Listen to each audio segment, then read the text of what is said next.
Hello guys! Welcome back! So late na nga pala ako nakapag-edit. Alam niyo naman ang buhay ng isang ina. Sa bahay lang, napakadaming mga gawain, di ba? Ito na nga pala ang second day namin sa Isla Antonio Beach Resort. Sabi ko nga sa inyo, dito lang yan sa may Morong Bataan at magandang magpaaraw ngayong umaga. So ngayong second day namin, marami nga pala kaming mga gagawin activities and adventures. Tulad ng mga una yung nakita kanina, pwede kayo mag-frisbee, banana boat, volleyball, at may speedboat din nga palang naka-ready dito.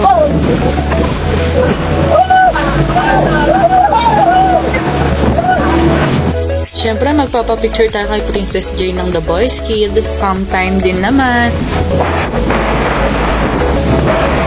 At pwede din kayo mag-badminton. Picture-picture lang habang kinakabahan na. At iyan, nakasingit pa ako para mag-decorate ng post-birthday celebration ng aming unika iha. At iyan na nga, sasalang na kami. So nagre-ready na kami. Palisampu nga pala kami sasakay sa may banana boat. At iyan na nga, makikita niya, naglalakad na kami papunta sa may pangpang. Siyempre, nagre-ready na kami. Yung iba, excited na pero kinakabahan. Ako naman sanay na.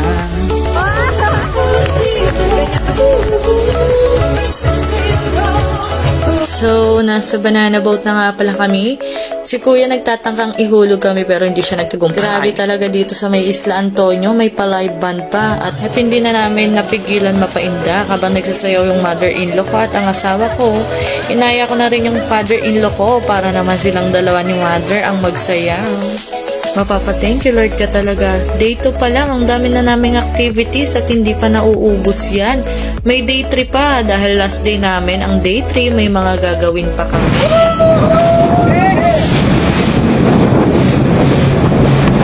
Siyempre kami din ni Mr. Pwede bang hindi magsayaw kahit medyo kaliwanay pa ako parehas. Singit na natin si Party Corner Buddies kung naghanap kayo ng mga party cards. Ganon din sa Young Profile Live Band. Yan, book now. At sa mga gusto mag-beach ngayong summer, dito na yan sa Isla Antonio. Morong Bataan. Yan, Malaboracay yan. God bless po!